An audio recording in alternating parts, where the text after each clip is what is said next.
The X Zone Radio Show with Rob McConnell is largely an opinion talk show.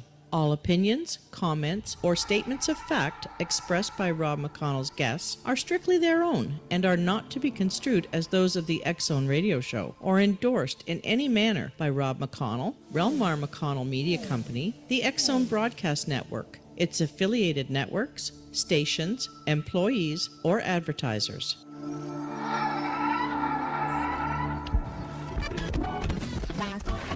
All Hit Radio.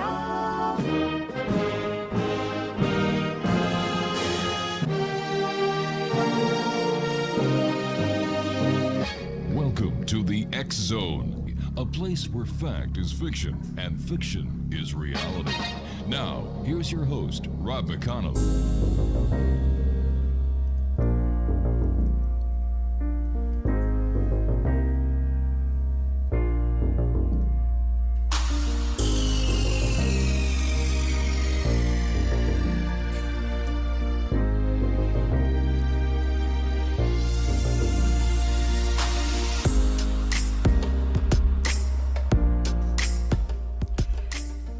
And welcome to another hour here in the X Zone. My name is Rob McConnell, and we're coming to you from our broadcast network, offices, and studios in beautiful Hamilton, Ontario, Canada.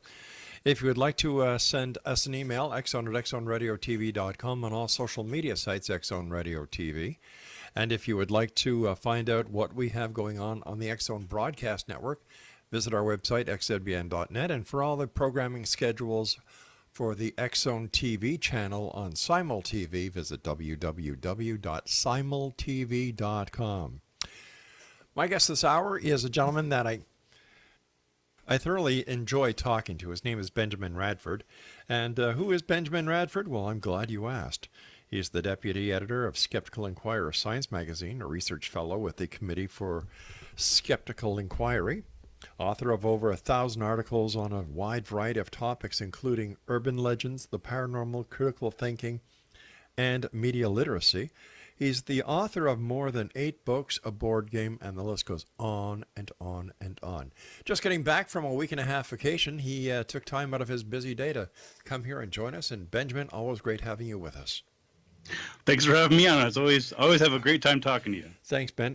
First of all, what was it like on the vacation? Did you get any relaxation done, or were you was it a working vacation? No, that's a great question. I was actually gone for almost 2 weeks down in Costa Rica and Panama. Mm-hmm. And, one thing that my friends and family quickly learn is that if I'm going on vacation, usually out of the country, there's always going to be an element of investigation. Yeah. I can relax, but part of who I am is learning and stuff. And so for example, while I was down there, I was interviewing people about the duende, which is a figure in Central American folklore, which is he's a little sort of trickster figure. Sort of like an elf or a fairy, right? And he's said to have a long beard and very, very short stature. But perhaps the most interesting facet about him is that his feet are backwards. His feet are backwards. His feet are backwards, yes. Okay. And for those wondering why are his feet backwards, the answer is that again he's a trickster figure, and so the idea is that if you see footprints in the jungle, for example, or in a meadow. You'll think that he's going in one direction, but in fact, of course, because his feet are backwards, he's going in the other direction. So while I was down there, I interviewed some people about some of the folklore and stuff, and so that was one of the things I did. Oh, wow. So you had a good time, and did anybody there give you the evil eye? Not that I know of, at least not to my face. And I understand that you are quite proficient when it comes to the topic of the evil eye. And that was an attempt at a segue. I'm sorry if it didn't work. So tell us about the evil eye. Yeah. No, I got that. I appreciate the segue there. Oh, so I've written about the evil eye extensively and researched it in my capacity as a folklorist. Right. And it's fascinating. It's one of those things that you would think might be sort of relegated to the Middle Ages, very antiquated. But in fact, in the modern world, many people still very much believe in the idea of curses that are conveyed through the eyes. Huh. And it's fascinating. I love those sorts of seemingly anachronistic beliefs. For example, another one would be genies or jinn, Right. which are of course mentioned in the Quran. And I've researched jinn reports, and even to this day, many people throughout the world, particularly in the Middle East and many Muslims, of course, believe very much in the literal existence of jinn, very much the same way that many Christians believe in the literal existence of angels, and they in some ways they have sort of parallels in their lives. So I'm just always fascinated by these quasi mythological folkloric figures, which are very much playing a role in people's lives to this very day, and the evil eye is a perfect example. The evil eye is usually associated with old ladies or gypsies or witches. Yes, exactly. Where did this tag come from, Ben? Well, it's interesting. It's difficult to pin back an exact, as with many of these things, Right. we can't, pin back to, 1482. Some person said that, but what we do know is that about 1/3 of cultures around the world have some evil eye beliefs. And it's particularly prevalent these days, as you mentioned, sort of the sort of stereotypical old lady casting an evil eye is very, very true in many places, particularly in Greece, and in the Mediterranean cultures, in Lebanon, etc. So it's interesting. I mean, the idea of an evil eye dates back certainly millennia. It's mentioned in the Bible. There's a reference to, I think it's Proverbs 23:6. It says, "Eat thou not the bread of him that hath an evil eye." So even going back to the Bible, we see references to it, and also in the Quran, and Shakespeare and elsewhere. And so this notion of casting, malefic magic through the eyes is widespread and, as I mentioned, very enduring. Yeah, I get the evil eye from my wife sometimes, and I remember as a kid getting the evil eye many times from my mother. Absolutely. Well, you see this, and again, that's another perfect example where we have these phrases like "evil eye." Yeah. And we cut somebody off in traffic, hopefully accidentally.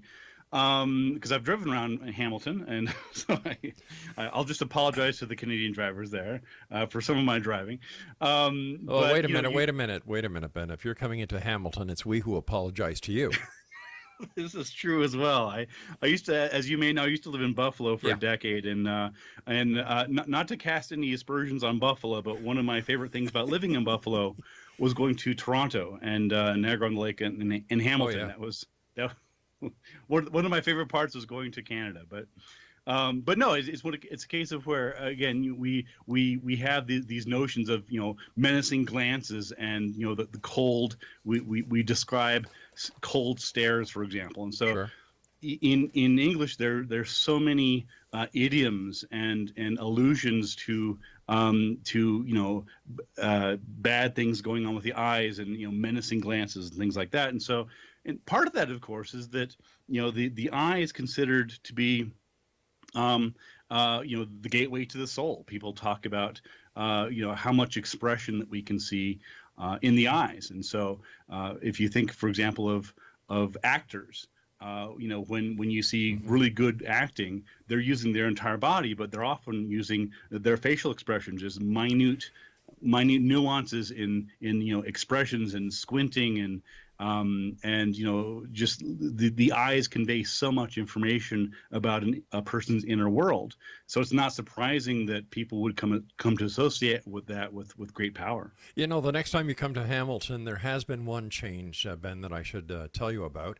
Instead of getting the evil eye, you now get the upright finger. I've also been to New York, so I'm familiar with that one as well. Oh, they do it there too, huh? They do. It's not just you all. Explanation. Benjamin Radford is our special guest this hour. His website is www.benjaminradford.com. a lot of people today are actually calling up psychics and other members of the so-called divination culture that has popped up with the advent of more and more marketing on the internet, asking about spells, how to cast spells. And according to a survey we did, Ben, the number one spell is to fall in love. Second spell is make more money. Third spell, get rid of your spouse. Absolutely, and that's, you know, the basically the context of the evil eye. It's essentially a very specific type of magical curse. And so it's not surprising that, you know, when you look at the reasons why people go to psychics, and you know, here in North America it's often psychics, but elsewhere, of course, in other, for example, in Central America it could be curanderas. In Mexico, or maybe in Africa, it's witch doctors or shamans. Right. So, you know, again, you know, pick your synonym. But you know, it really is a very much cross-cultural idea, and so, you know, people go to these people who they believe have a particular communion with the afterlife, or, you know, the elevated world, and often they're petitioning for either, you know. Usually it's, as you mentioned, it's things that they want for themselves, right? So they want money, they want a beautiful spouse, they want to get a promotion in their job, or conversely, it's they want to do somebody in, right? They've made an enemy at work, or you know, at play, wherever. Ben, please stand by. You and I have to take our first break. X Zone Nation. Sure. Benjamin Radford is our special guest. www.benjaminradford.com, and we'll both be back on the other side of this break as we continue here in the X Zone from our broadcast center and studios in Hamilton, Ontario, Canada. My name is Rob McConnell. Don't go away.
X Zone Nation, Benjamin Radford is our very special guest. His website is www.benjaminradford.com. You know, Ben, over the last 2 weeks, I have had strange guests. Like, I'm telling you, it's either I'm getting stranger or the guest is getting stranger. Or both. Thank you for that. Two of the guests were psychics, and they were really ticked off at people who did not believe in their abilities. Like, I've never seen so much aggression with members of the paranormal as there is right now. They don't like being called to answer to any of their claims, number one. Number two, anybody who does not believe in their ability or the ability of psychics is basically out to lunch. And then I had a paranormal investigator, self-proclaimed I might add, who came on the show and was telling us that he bought a haunted house in Indiana, I believe it was. And according to the past owner, there is a dead body buried beneath the house. And in fact, the owner brought one of the bones of the deceased to the local doctor. The local doctor identified it as a human bone, and they put the bone back. Now, here's the weird part. This ghost hunter is a former federal law enforcement officer. Now, I'm an ex-cop as well, and I said, well, wait a minute, hold on here. I said, what happened with the body? He said, oh, it's still there. I said, wait a sec. Hold up, what? Yeah, the body is still under the house. I said, how can you, as a former federal law enforcement officer, be told there is a body in the ground of the house you just bought, and you're doing nothing about it? Well, he says, well, the local cops are a bunch of yokels. I said, well, what does that have to do with anything? You know, Right. It could be a murder. It could be, there could be some family that's desperate for answers, exactly. and you just don't care. Exactly. And this is the attitude that we're seeing a lot of when we start questioning people. And it's like they come on the show and they expect me to just say, ooh, ah, really? Wow, I don't believe it. How come you're so great? They don't know me very well. Well, no, it's interesting you bring that up. I mean, part of the reason, and I had very similar experiences, Yeah. is that because I've investigated various psychics, primarily psychic detectives. That's as you may know, that's one of my specialties, and I've done probably a dozen or so investigations into different claims of psychic detectives. And what you find is that they and just sort of this also applies to psychics generally, is that part of the reason they are so defensive about it is that they feel that if you're questioning their claims, that you're attacking them personally. And I don't see that at all. If you're a psychic and you make a claim, right, and I look into it, I'm not attacking you personally. I'm not saying you're a bad person. I'm trying to find out if what you said is true. The same way, if you tell me that you just hiked the Appalachian Trail in 2 days and you have this all experiences, or whatever the claim is, whether it's a person claiming that they can fix my car, whatever else, if I investigate, it's not a personal attack on you. I'm just trying to find if what is true. That's right. But to them, it's like, well, because their personal identity is so wrapped up in being psychic and having these experiences, that they see this as a personal. And to me, it's not a personal attack at all. It's an objective question. Either psychics can find missing persons, or they can't. This is not a personal issue for me. Another psychic I had on within this past 2-week period was supposed to be on 4 weeks ago, but they were in a car accident, and she was rescheduled, and she came on over the last 2-week period, and I'm curious. I said, well, if you're a psychic, how come you didn't know you were going to get into that accident? She hung up on me. Oh, come on. That's a legitimate question. I am First of all, serious. it's kind of funny, but Yeah. Well, no. The answer, here's the answer, and you and I both know the answer. They say, well, it doesn't work that way. Yeah. And my response is always, it doesn't work at all. That's the problem. The problem is not that the psychic powers you have don't work in a very specific way. Right. The problem is they don't work at all. Therein lies the rub. People ask me why I keep doing this show. We're going into our 29th year. I've had over 4,500 different guests. That means that a guest has come on, and then we've had them back on. So we don't include that in that number. And I had Len Kasten on, who is the proponent of the Planet Serpo event, where I vaguely recall something about the that. American astronauts went to this planet and they came back, blah, blah, blah, blah, blah, blah. And I was asking him very serious questions. And he says, Rob, why do you do the radio show if you're such a psychic, if you're a skeptic? I said, Len, it's because I want to believe. And I'm waiting for the day when one of you who make these claims will be able to give me some evidence, and that you will be able to prove what you're saying is true. And that's all I try to do, and that's what anyone who wants to be a true journalist does. You take, all the evidence you can find, and you ask the proper people, and Absolutely. let the listener make up their own mind. Absolutely. Well, part of the reason that they're so shocked, and I've had that experience myself, where where I've interviewed people, and oftentimes I know just as much about the topic or more than they do. Right. And the problem is that they are so used to being interviewed by people who are clueless. They have no background knowledge about it. They were pulled off some entertainment or sports story yesterday, and then suddenly they're interviewing them. And when they're actually being interviewed by somebody who actually has some background knowledge, all of a sudden, like, whoa, hold on, you know something about this, and suddenly they're out of their league. Yeah. And because they're so used to just blank slate interviewers who just, ask 2 or 3 pre-prepared questions that they're given and then just say, oh, that's wonderful, and they move on. What we've done on certain cases, when I go over the show prep that a guest will send us, like their bio and this, that, and the other thing, I'll get my research department to do a background check on them. So they come on the show, and I'll give you the perfect example. I had a lady on a couple of weeks ago. She calls herself the Motor City Medium. And we were talking, and I said, well, when it comes to dealing with people, how do you do it? What is your training? Do you have any degrees? And she said, I've got a degree in psychology. I said, from where? The University of Michigan. I said, are you sure it isn't a Bachelor of Science from Aquinas University? Wham! Wow. Why lie? Because they expect that they're so rarely challenged, and not in a mean way. I mean, No. if someone tells you they have a college degree and you look into it, that's not you being mean. That's not you trying to get them. That is you doing what you should do, which is question their claims. That's right. Vetting the guest. Yeah, absolutely.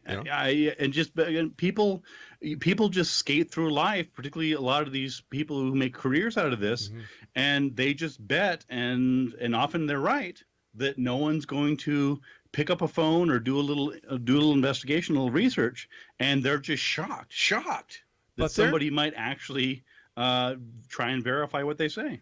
But Benjamin, it's not only they who get shocked. We get shocked sometimes when we'll get a tidbit of information from a listener on a guest we had. And this guest in the past has had no reason to raise any flags with us. And then we do a background check and we find out they're a pedophile. Wow. It's holy crap. And yet, all these years, I understand when a person does their time, that's Sure. one thing. But still, to find out that they were not using their real name, the information that they had built up over the years in a bio wasn't correct, and they have been misleading hundreds of thousands of people.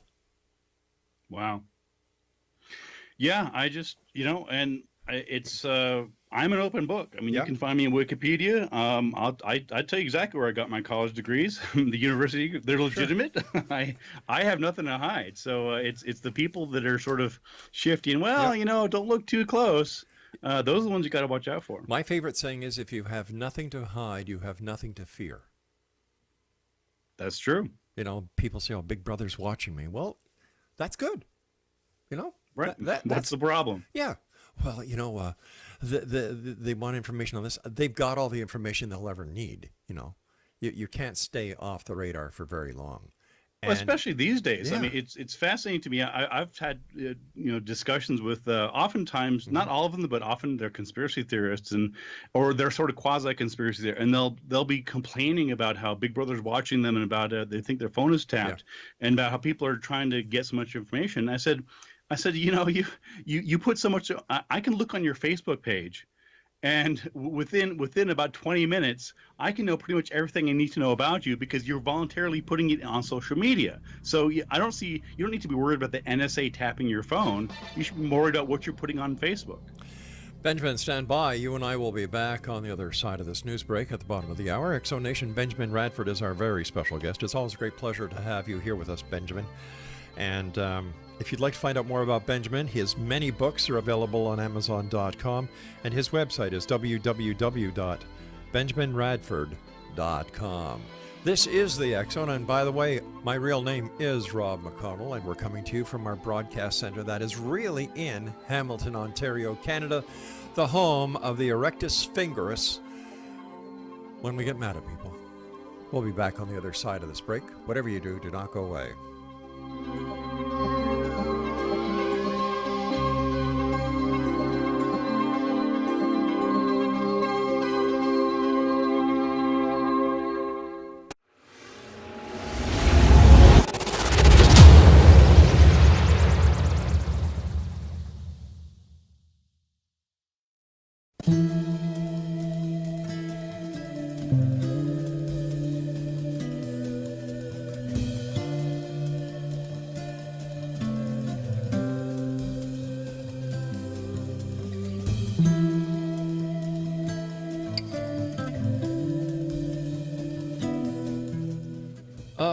Welcome back, everyone.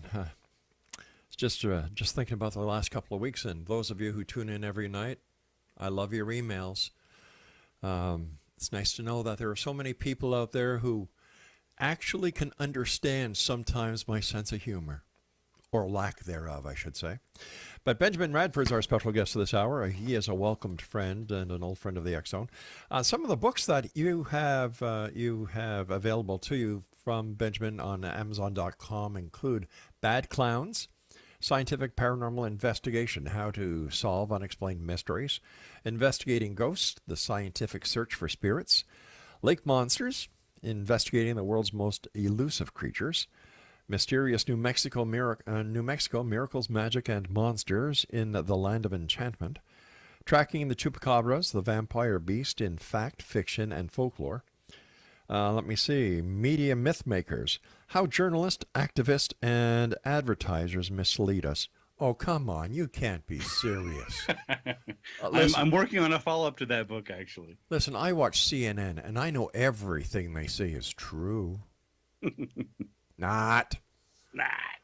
Oh, so, during the break, we talked about Niagara on the Lake before, and during the break we were exchanging notes, I guess we can say, and Kyle Upton, who is the tour guide of the ghost tours at Fort George, a super guy, and but one of my bones of contention, and why I kind of chuckle every time I hear somebody saying, "Oh, they've gone to Fort George and it's, wow, what a tour of the old fort and everything, and da da da da da, and blah blah blah blah blah blah," is, wait a sec, the fort isn't where it used to be. So nobody's been able to answer one simple question, Benjamin, and I hope you can, because you're a man of the world and well-rounded. You've been to Niagara on the Lake. Why would the ghost be in a fort that was rebuilt where it wasn't before? That's a great question. That's actually a question that I ask in my most recent book, Investigating Ghosts, which you mentioned. It actually just came out a couple months ago, and the audiobook will be released in a few weeks. And not promoting the book so much, but in fact, as it happens, the last two chapters in that book are about Fort George, specifically, investigation I did there. And the very last chapter in the book is specifically on Sarah Ann, who's Fort George's most famous ghost. Yes. Allegedly the ghost of a little girl there. Mm-hmm. And in researching the history of Sarah Ann, trying to figure out if there's any truth to it, not only did I, of course, go to and spend a fair amount of time at Fort George, I also I spoke to Kyle, and I looked at some of the different books there, Jim Hill and Jeff Bellinger, and Kyle's books. And I was trying to trace back exactly where did this idea of a ghost, a young girl ghost named Sarah Ann, where did that come from? How do we trace that back? And that was one of the questions that was problematic, was that exactly as you pointed out, that when people go and do the ghost tours of Fort George, which, let me be very clear, is a beautiful, fascinating place. It is. Yeah, I mean, I enjoyed Niagara on the Lake and Hamilton and all the areas around there. But when you go these days to go see Fort George, and you do both the historical and the ghost tours, they often neglect to mention that what you're seeing, the soldiers' barracks and the officers' barracks and all that, with the exception of the powder room. Essentially none of that was there. I mean, it was been moved and burned down and moved around, and so it's all well and good to sort of say, okay, well, this is a modern reconstruction of what we think it may have been like, but yes, you're exactly right. In fact, one thing that I found in terms of the ghosts that are said to populate Fort George is that, in fact, relatively few people actually died at Fort George on those particular grounds. If anything, the battles and the deaths would have been closer to the river, yes, not on the grounds that's currently there.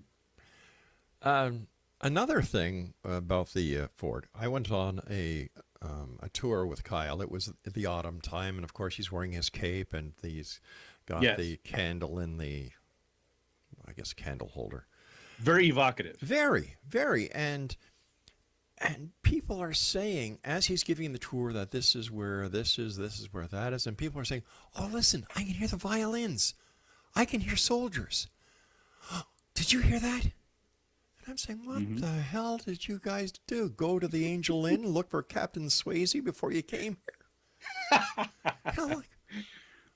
Why? No, you're right. This is the thing is that if you just look at photos of Fort George, you've ever actually been there, you don't realize just how close it is to Niagara-on-the-Lake. Yeah.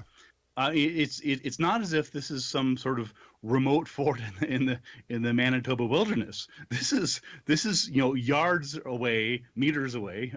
Since we're in Canada, from a bustling metropolis that has radios and car alarms and music, and so this idea that someone wandering the grounds is hearing drum soldiers from the regiment.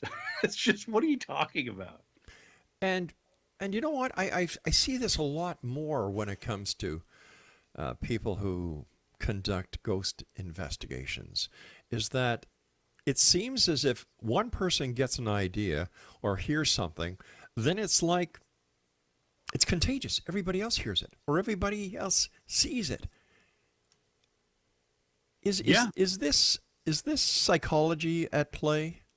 It absolutely is, and there's a couple of factors at play. One of them is what's called folie à deux, and it's basically means the folly of two. Right.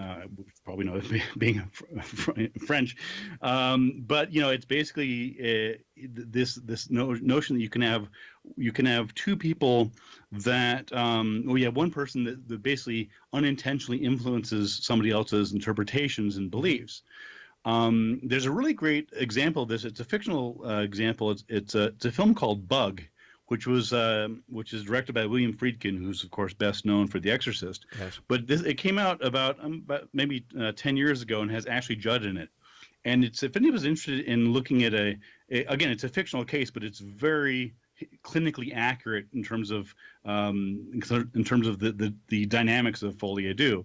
So but that's very much what happens, is that you have people humans are social animals. And so one person says, "Oh, I felt a shudder. Did you feel it too?" And someone say, "Yeah, I felt it too." Right. And so because we want to encourage each other's beliefs and opinions. And again, this is all subconscious. It's not that anybody's intentionally faking or hoaxing or exaggerating. That's just how people are. That's how humans. That's how these things work. And so it's often the case. One of the things I investigate is mass hysterias, and the same principle is involved. Where in mass hysteria, a lot of people don't really understand what it is. It's not faking. It's a form of social contagion, where one person will sense something, they'll feel nauseous, they'll feel odd, or they'll see something going on, and other people will independent of any external contaminant or any chemical or anything, will see that person reacting, and they'll begin to take on those symptoms. So, for example, a person who is feeling lightheaded or nauseous, or complaining of headaches. In a closed social group, such as a school, for example, or a nunnery, or a factory, other people will see that, and they will begin exhibiting those symptoms themselves, and they'll attribute it to some external cause, and that's very much what happens. Another example would be talking about schools. If you have a child who is sick in a classroom and vomits, watch how many other kids in that classroom vomit. Mm-hmm.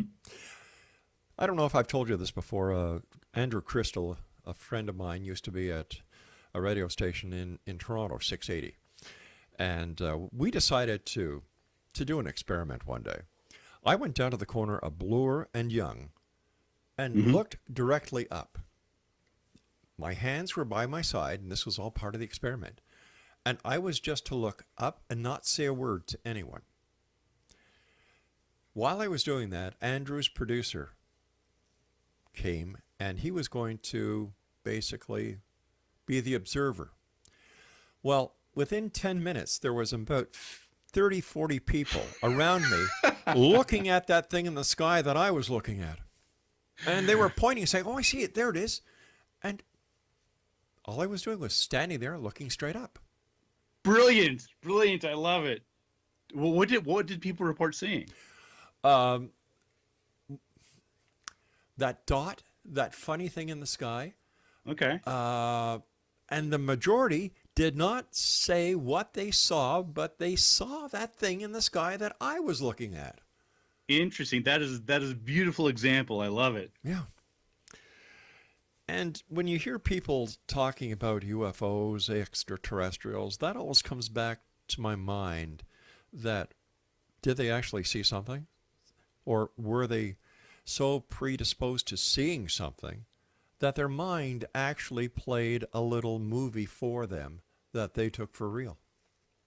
And that's often what happens, especially in allegedly haunted places such as Fort George or elsewhere, is the people that are going there are psychologically primed because, again, part of the reason they're going there often is because they're on a ghost tour, and so they're being told before they even show up to expect to see ghosts, and therefore anything weird is going to be interpreted as a ghost. All right, Benjamin Radford is my guest, and we'll be back as we wrap up this hour here in the X Zone from our broadcast center in Hamilton, Ontario, Canada.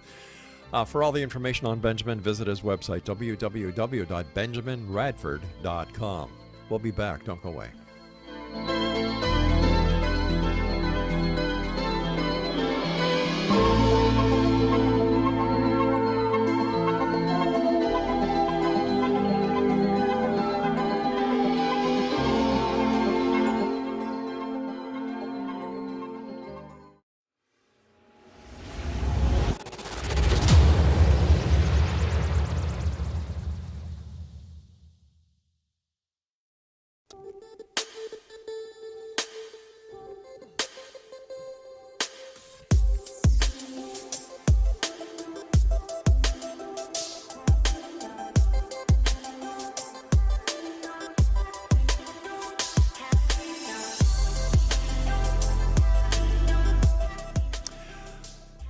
Benjamin Radford is our special guest this hour, www.benjaminradford.com. First of all, Ben, I want to thank you ever so much for coming on the show. I truly appreciate having you on the show, and I love the articles that you write and the books, so please keep up the great work. Thank you very much. I appreciate it. Writers are nothing without readers and people that actually, pay attention to it. So I very much appreciate what you do as well. Thanks, pal. And Exonation, you can go to Amazon.com and check out all the great books that Benjamin has there. We've been talking about, we started with the evil eye, and we've kind of gone a little bit here, a little bit there. And during the break, I was telling you about an incident where a lady brought her psychic goat to the radio station. Well, no, let me just say this raises so many questions. I have at least 3 that jumped in my mind, but I'll see if you answer them. Okay. First of all, goats stink. Second, they are not known as particularly clean animals. No, they're not. Second of all, they poop a lot. And third of all, I ended up with a stinky poop-filled studio. And there's another factor here, which is that goats can't talk. They don't speak English, as far as we know. And so how would you even? How would you know? Even if for all I know, my cat is psychic, but I can't communicate with the cat because we don't speak the same language. So how would I even know that? Well, you know what? This lady from Hamilton, that might explain some of it. I'm from Montreal originally, so yeah, take it from there. Send your angry emails to me. That's fine. And she brings the goat in, and we're sitting down, and the goat is doing what goats usually do, and that's poop a lot. And she takes out 2 bowls out of her purse, quite a large purse. One bowl was red, and one bowl was green. And she puts water in one, and goat kibble in the other. In my studio. Okay. And I'm looking. I'm sure this is going to have a fascinating psychic denouement here. Go ahead. It is. Like, it blew me away. So he came on air, and of course, a lot of people in the station are looking at me with a goat in the studio and waiting for psychic predictions to start. And she said, well, Rob, is there a question that you'd like to ask the goat? I said, the one who brought it here or the one who's on the floor pooping? Anyway, I asked a question. She said, no, Rob, it has to be a yes or no question. I said, why?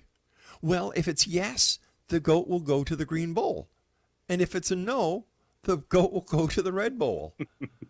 Again, I'm seeing all sorts of problems here, but go ahead. So was I.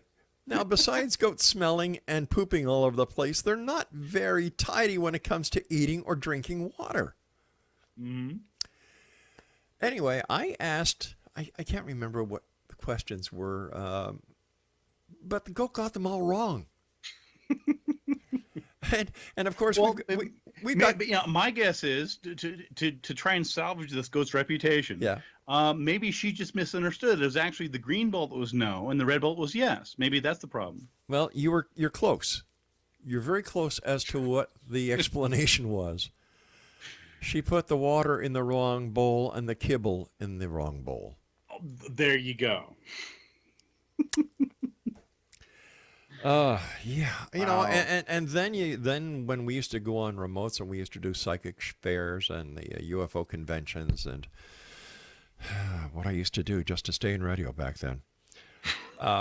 You'd be at a booth and guys would come over and say, "Hey, listen to your show. I really like it." And you'd look on their head, they've got tin foil. And what's the tin foil for? Oh, so the aliens can't penetrate my brain. Well, you should have put it on a long time ago then, pal, because... That ship has already sailed, my friend. Oh, yeah, or the guy from someplace out west, I think it was Saskatchewan, who invented an anti-UFO deflection system.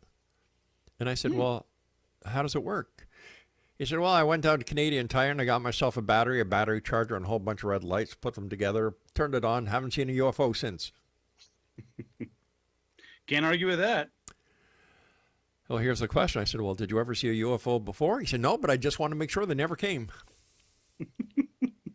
And then people wonder why this paranormal genre is not being taken seriously. I'm starting to think, Benjamin, that the paranormal is where groups of people who do not fit into society, they assemble together to be with like-minded people. I think that there's a lot of truth to that. I mean, when I've talked to groups who go out, for example, to look for ghosts or go look for Bigfoot or Sasquatch, what have you, a lot of times, when you sort of, or when I try and point out to them, it's like, well, this is all well and good, but you realize that you're not actually, number one, finding any evidence, right? I mean, it's like we've been doing this for 12 years. How's that going? What Bigfoot bodies have you found? What hard evidence of ghosts have you found? Well, EVPs. Come on. Look at this blurry photo. Like, what you quickly find is that they will, when you pin them down, often they will sort of grudgingly admit that yes, they haven't really found any good evidence, but that you get the sense of like, yeah, but it's fun.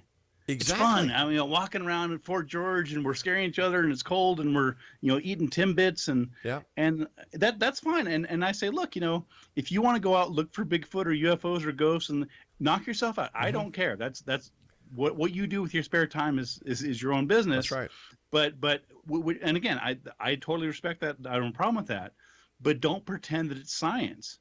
Don't mislead yourself and other people into thinking you're actually on the cutting edge of research. You're not. You're walking around with your friends, drinking some beers and looking for Bigfoot. This is not science. Which in itself is dangerous, and going into the woods at night like that. This isn't the smartest thing to do. And I had one of the lead Bigfoot investigators on the show a couple of weeks ago. And I was asking him questions, and I said, why do you do it? Over all these years with the hundreds of Bigfoot groups that are out there, there's no smoking gun. How come Bigfoot hasn't been photographed? How come there's no cadaver of Bigfoot? How come nobody's run over a Bigfoot on the forest roads? And he says, well, we all know he's not there, but it's a getaway for us. Mm-hmm. I said, what? I appreciate the candor. I said, what? He said, well, Bigfoot's not real. He told you this? Yeah. Wow. I'm surprised. Usually you don't get that sort of admission, but that's.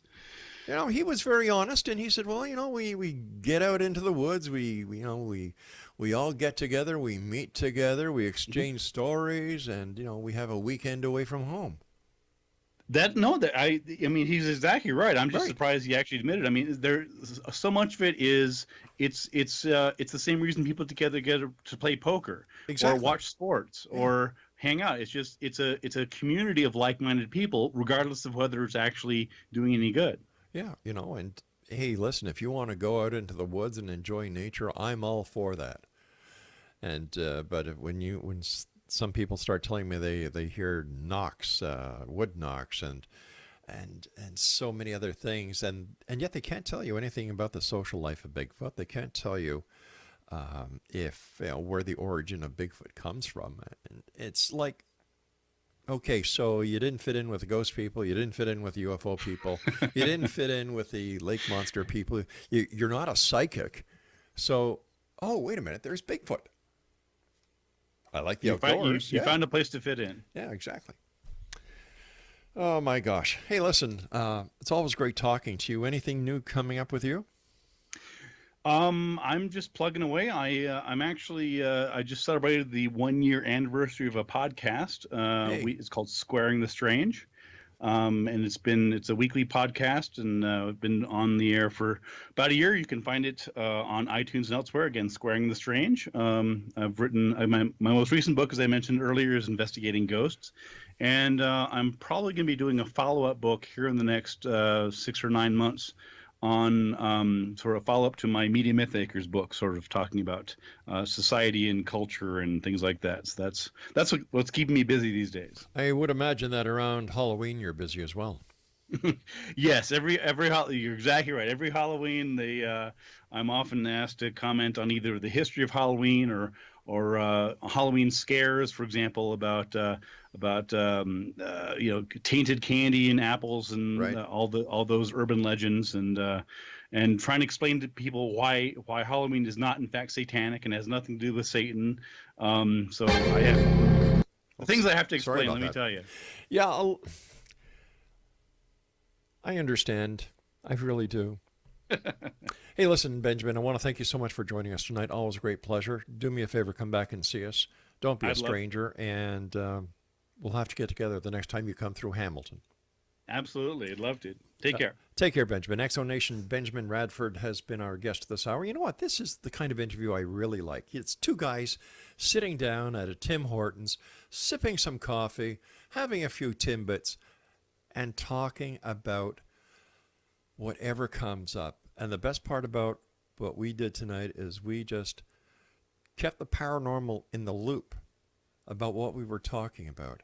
And the paranormal is real because it's based on belief. And belief is the strongest power in the universe, as I've seen it so far. And why do I keep doing this show? Is because I'd like to believe. I really would. But until I see the evidence to prove my logical mind wrong, I'll be here, Rob McConnell, here in the X Zone from our broadcast center and studios in Hamilton, Ontario, Canada. Don't go away.